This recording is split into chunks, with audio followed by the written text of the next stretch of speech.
Sou bom pastor, ovelhas guardarei, não tenho outro ofício nem terei.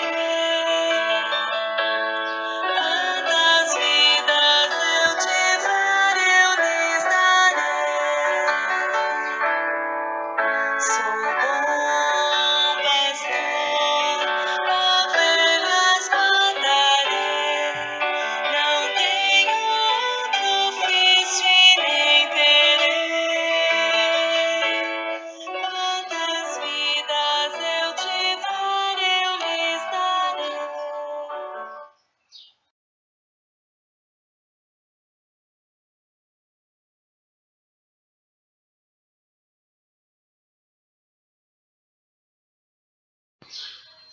Olá, irmãos e irmãs que nos acompanham no nosso grupo de estudo da fé católica. E hoje nós vamos falar um pouco sobre os santos. Segundo o Catecismo da Igreja Católica, quem são os santos? Qual é o conceito de santo?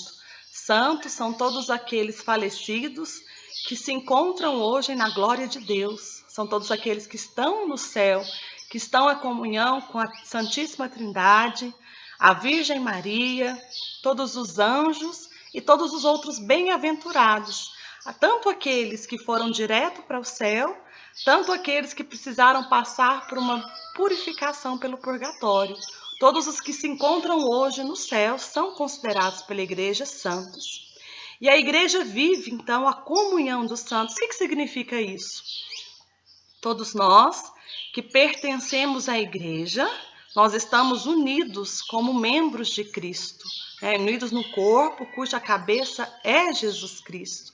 Então, tanto a Igreja que ainda peregrina neste mundo, a Igreja militante, que somos nós, que ainda estamos aqui lutando pela nossa salvação, quanto a Igreja celeste, que é a Igreja glorificada, composta por todos os santos que estão no céu, e também a Igreja padecente, a Igreja do purgatório, por todos aqueles que ainda estão passando por um processo de purificação para alcançar a glória eterna.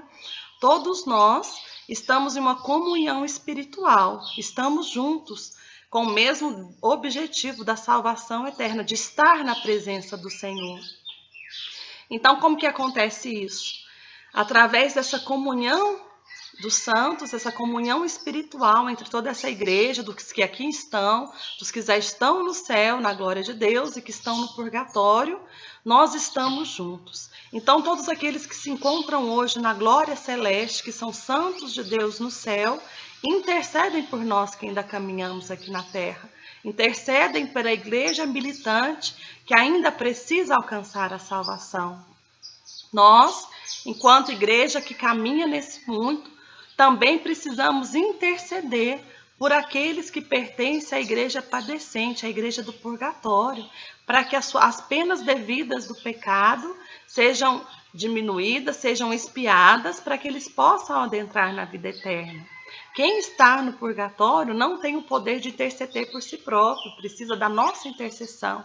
Então é necessário que a gente possa estar oferecendo a Santa Missa, as indulgências, para que essas pessoas possam alcançar, essas almas possam alcançar a salvação eterna. Então a igreja comemora no dia 1º de novembro o Dia de Todos os Santos.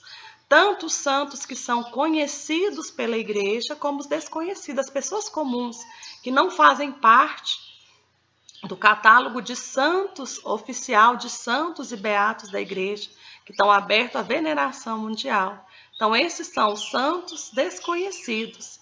E qual o papel dos santos para nós? Primeira coisa, os santos precisam ser nas nossas vidas modelo de vida para nós. Quantas vezes nós nos dizemos devotos de determinado santo, temos a imagem desse santo na nossa casa, temos também uma medalhinha que nos lembra esse santo e simplesmente usamos isso como um amuleto de sorte. E não é para ser assim. O que a gente precisa fazer? Começar a exercitar na nossa vida as virtudes que esses santos tinham, para que a gente possa, assim como ele, alcançar a salvação eterna. Então, primeiramente, os santos são para nós modelo de vida. Em segundo lugar, o que eu falei antes, os santos são nossos intercessores. Pelos méritos de Jesus Cristo, eles intercedem por nós junto a Deus, para que nós possamos alcançar graças que são importantes para a nossa caminhada, para a nossa plenitude de vida, para a nossa salvação. Os santos não têm poder, eles têm o pedir, é diferente. O que significa isso? Quem concede a graça é Deus. O poder que eles têm é de pedir a Deus para que aconteça essa graça na nossa vida. Então a gente tem que tomar muito cuidado. Quantas vezes a gente vê alguém dando testemunho de alguma cura, de algum milagre, e que tende a falar assim: eu consegui esse milagre graças a São José. Santo Antônio salvou a minha filha. São Francisco me concedeu essa graça. Não, a gente não fala assim, porque a graça, o dom, a salvação, o milagre vem de Deus. Eles são nossos intercessores. Então a gente precisa falar desse jeito. Eu, pela graça concedida por Deus, através da intercessão de Santo Antônio, obtive essa graça. Então, minha filha foi curada por Deus através da intercessão de São Francisco. Quem cura é Deus, quem concede a graça, o milagre é Deus. Os santos são os nossos intercessores. Que a gente possa ler aqui no Catecismo da Igreja Católica o que a Igreja nos fala sobre os santos. As testemunhas que nos precederam no reino, especialmente as que a Igreja reconhece como santos, participam da tradição viva da oração, pelo exemplo modelar de sua vida, pela transmissão de seus escritos e por sua oração hoje.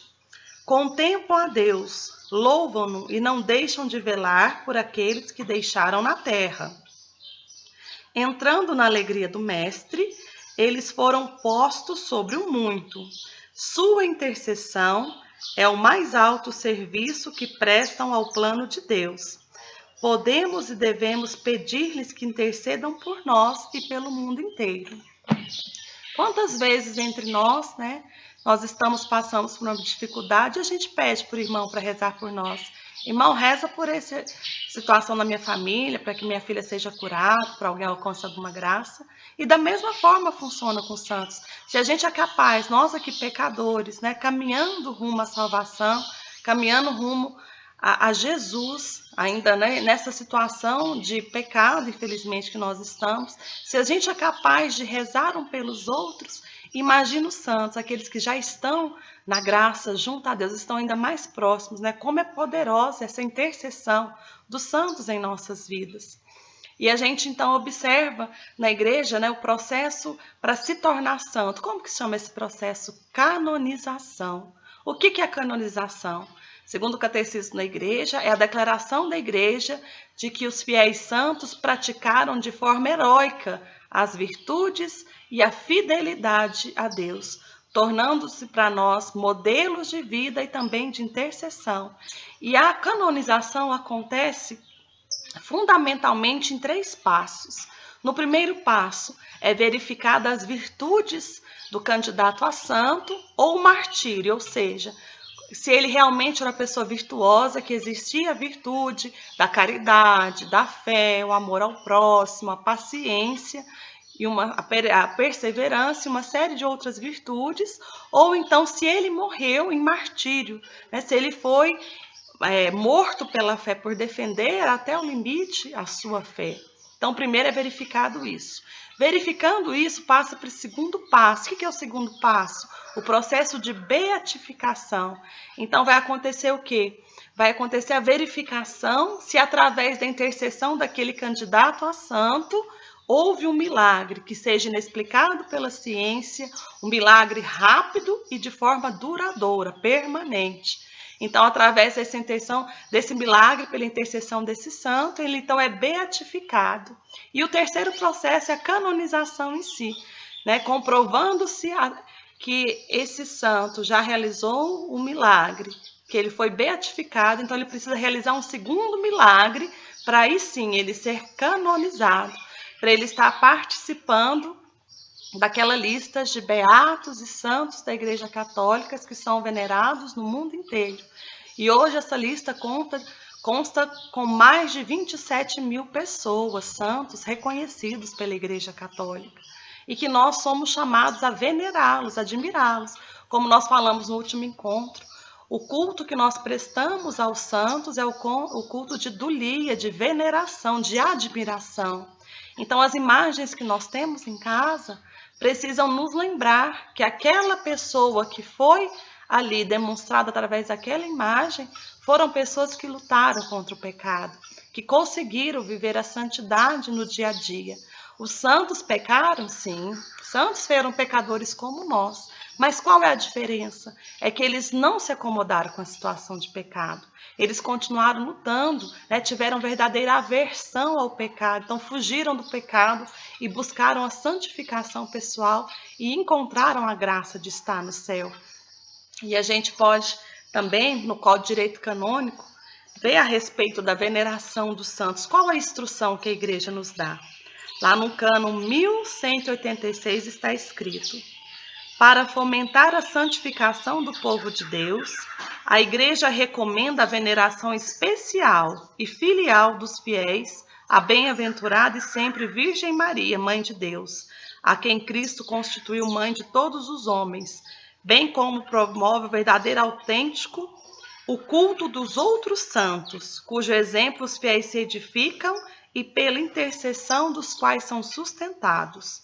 Só é lícito venerar mediante culto público aqueles servos de Deus que foram inscritos pela autoridade da Igreja no catálogo dos santos e dos beatos. Por que o Código fala isso, que só é lícito que nós veneremos aqueles que já estão inscritos? Porque a Igreja tem certeza que estes já estão na glória eterna. Vou dar um exemplo muito corriqueiro, muito comum aqui no Brasil, de um santo que é venerado, né, na forma popular como um santo, mas que ainda não passou pelo processo de canonização, né? Não se iniciou ainda o processo de canonização. É o Padre Inciso, de Juazeiro do Norte, né, considerado pelos fiéis de lá como santo, mas que não pertence ao rol dos santos da Igreja Católica. Então, nós temos que ter esse cuidado de saber se verdadeiramente esses santos estão inscritos entre os santos comprovados pela Igreja para poder venerá-los.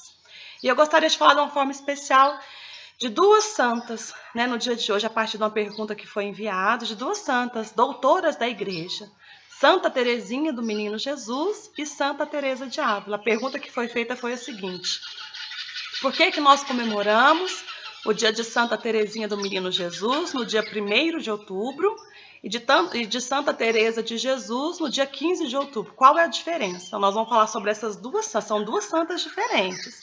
Então, nós vamos contar um pouco, de forma resumida, a história de cada uma delas, começando por Santa Teresa de Jesus, que é também conhecida como Santa Teresa d'Ávila. Ela nasceu em 1515 na Espanha e ela entrou para o Carmelo com cerca de 20 anos. Então, ela conta nos seus relatos biográficos que no início da sua vida no Carmelo, ela viveu uma frouxidão espiritual.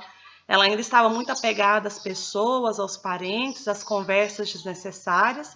Então, ela estava muito tíbia, né? O coração frio, ainda vivia essa morna, vivia essa frouxidão espiritual. E a partir de um dia, ela encontra com a imagem de Cristo sofredor dentro do convento. E ao olhar para os olhos dele, ela se sente impelida, tocada por Jesus. E a partir daquele momento, então, tem uma transformação na sua vida. Ela retorna o fervor espiritual e começa a realmente servir a Deus de corpo e de alma. Então, ela conhece São João da Cruz, seu amigo pessoal e também seu diretor espiritual. E junto com ele, ela promove, então, a reforma do Carmelo, trazendo essa espiritualidade inicial, essa espiritualidade acesa inicial de volta. Ela funda, então, mais de 30 novos mosteiros. E ela também, que é a criadora do Carmelo, das Irmãs Carmelitas Descalças, uma forma ainda mais austera, mais simples de se viver a fé no Carmelo. Ela morre aos 67 anos. A festa litúrgica dela, como eu disse anteriormente, é comemorada no dia 15 de outubro. E ela, após a sua morte, ela foi encontrada incorrupta, ou seja, o seu corpo não conheceu o deterioramento. Ela não se deteriorou, então ela foi considerada incorrupta, né? Integridade física do seu corpo. E as suas mãos e o seu coração foram tirados, né? A sua mão é coberta por uma luva de prata com joias e o seu coração está no relicário, expostos ao público. A gente pode ver essas relíquias de Santa Teresa d'Ávila. E ela foi a primeira doutora da igreja, muito inteligente, amante dos livros, da leitura, escreveu várias obras e foi considerada a primeira doutora mulher da igreja. Santa Teresinha do Menino Jesus é também chamada de Santa Teresinha do Menino Jesus da Sagrada Face, de Santa Teresa de Lisieux, uma cidade que ela viveu na sua infância. E ela veio bem depois de Santa Teresa d'Ávila. Ela nasceu em 1873 na França. E aí, com 15 anos, ela entrou por Carmelo. Mas quando era muito pequena, ainda criança, com 4 anos, ela perdeu a mãe. E se aproximou muito da sua irmã Paulina, que quem foi a referência de mãe para ela. E Paulina, após alguns anos, ela também entrou por convento. E Santa Teresinha do Menino Jesus era uma criança muito doente, né? Vivia adoentada. E ela conta também na sua biografia que um dia, olhando para a imagem da Imaculada Conceição, a imagem sorri para ela. E a partir daquele momento ela é curada dessas doenças que ela tinha na infância e sente uma grande vontade de entrar para o Carmelo, que ela faz com 15 anos de idade, para se tornar freira. E ela é considerada a padroeira das missões, sem nunca ter, vivendo em clausura, sem nunca ter saído do Carmelo. Ela também, a pedido da sua irmã Paulina, escreveu 3 manuscritos, que depois vão se tornar o seu livro, História de uma Alma. Ela foi caracterizada por ensinar de maneira muito simples, falar muito simples da vida espiritual. Ensinar o pequeno caminho, a pequena via, né, através das pequenas coisas que, feitas com amor no nosso dia a dia, são capazes de trazer para nós frutos de salvação. E ela, então, tem um fato muito interessante sobre Santa Teresinha do Menino Jesus. Ela gostava muito de jogar pétalas de rosas sobre o Santíssimo Sacramento quando passava em procissão no ostensório e também sobre um crucifixo grande que existia no jardim do Carmelo. E ela fala então, né, antes de morrer, que ela derramaria uma chuva de rosas sobre o mundo. E aí por isso que existe a novena de Santa Teresinha do Menino Jesus. E todo devoto, todo aquele que faz essa novena, espera ganhar uma rosa, que significa que aquele pedido que ele fez vai ser alcançado pela intercessão de Santa Teresinha do Menino Jesus. E ela morreu muito jovem, morreu aos 24 anos de idade, também foi considerada uma das doutoras da igreja. Ela morreu de tuberculose, sofreu durante 3 anos, sem murmurar, sem reclamar. E aos 24 anos, então, Santa Teresinha do Menino Jesus faleceu. Então, são 2 graças que nós temos, Santa Teresa do Menino Jesus e também Santa Teresa d'Ávila, que nós possamos, a exemplo dessas 2 santas, também, né, perseverar na fé, alimentar em nós as virtudes, fugir das situações de pecado e buscar a santidade, porque a santidade é chamada para cada um de nós. Não é específico para as pessoas específicas que se tornam santas, não. Todos nós somos chamados a ser santos. O céu é para todos nós. O próprio Jesus nos diz que iria para o céu preparar um lugar para cada um de nós. Então, o nosso lugar está lá. Basta que nós vivamos buscando a santidade, para que a gente também possa alcançar a graça de um dia estar no céu, junto a Jesus, em comunhão com a Santíssima Trindade, com Nossa Senhora, com todos os santos e anjos do céu. Eu te desejo uma ótima semana, que o Senhor esteja abençoando, guardando a sua vida. Espero que a gente possa ter entendido um pouco essa diferença entre as 2 santas. E também te peço, qual é a sua dúvida? O que você quer saber mais sobre a fé católica? Entre em contato conosco, deixe aqui mesmo no canal a sua pergunta, para que a gente possa mais destrinchar a nossa fé católica. Porque quanto mais nós conhecemos, mais nós amamos aquilo que nós vivemos. Que desça sobre todos nós, pela intercessão de Santa Teresinha do Menino Jesus e Santa Teresa de Ávila, a bênção de Deus que é Pai, Filho e Espírito Santo. Amém.